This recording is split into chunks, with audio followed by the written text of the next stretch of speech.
struggle to stay afloat. When the disciples ask, when we ask, "Teacher, do you not care that we are perishing?" And Jesus then responds, "Have you still no faith?" I think the answer is yes. Yes. Yes, Jesus, when our lives start to take on water and we think we're about to die, yes, the answer is yes. We have little faith.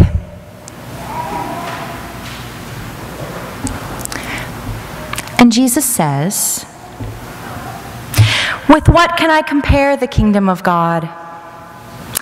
It's like a mustard seed, which when sown upon the ground is the smallest of all seeds." Where was that in the gospel? Didn't we just hear that?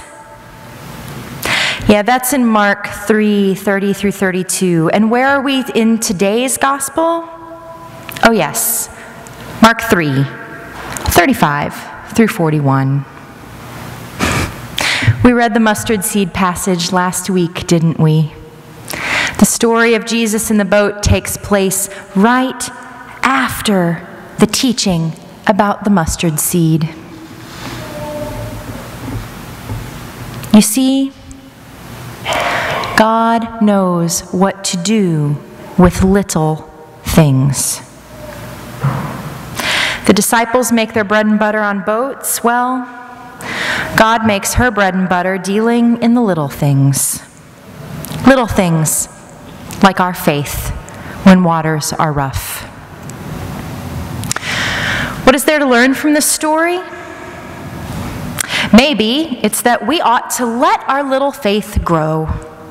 The next time we feel we are afraid, maybe instead of questioning, we ought to invoke the power of Jesus' name and allow the peace of Christ to rule the stormy seas of our lives.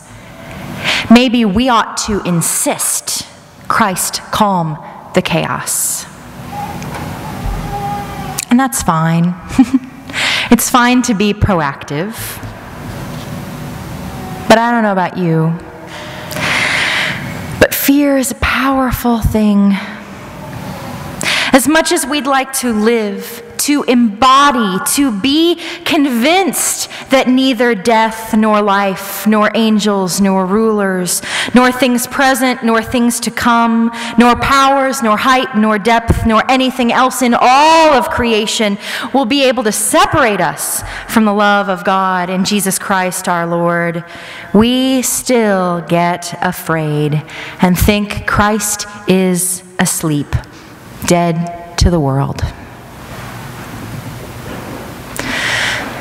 But as much as God knows how to deal with little things, God also knows how to raise people from death, even if they're only asleep. Ours is a resurrection faith. Yes, fear evokes questions. Faith invokes God's power. Even the tiniest scrap of forgotten faith. Even the hope for an itty-bitty bit of faith, even the tiniest seed of faith sown in fear invokes God's power. So maybe, when it's all said and done, we ought to simply know this.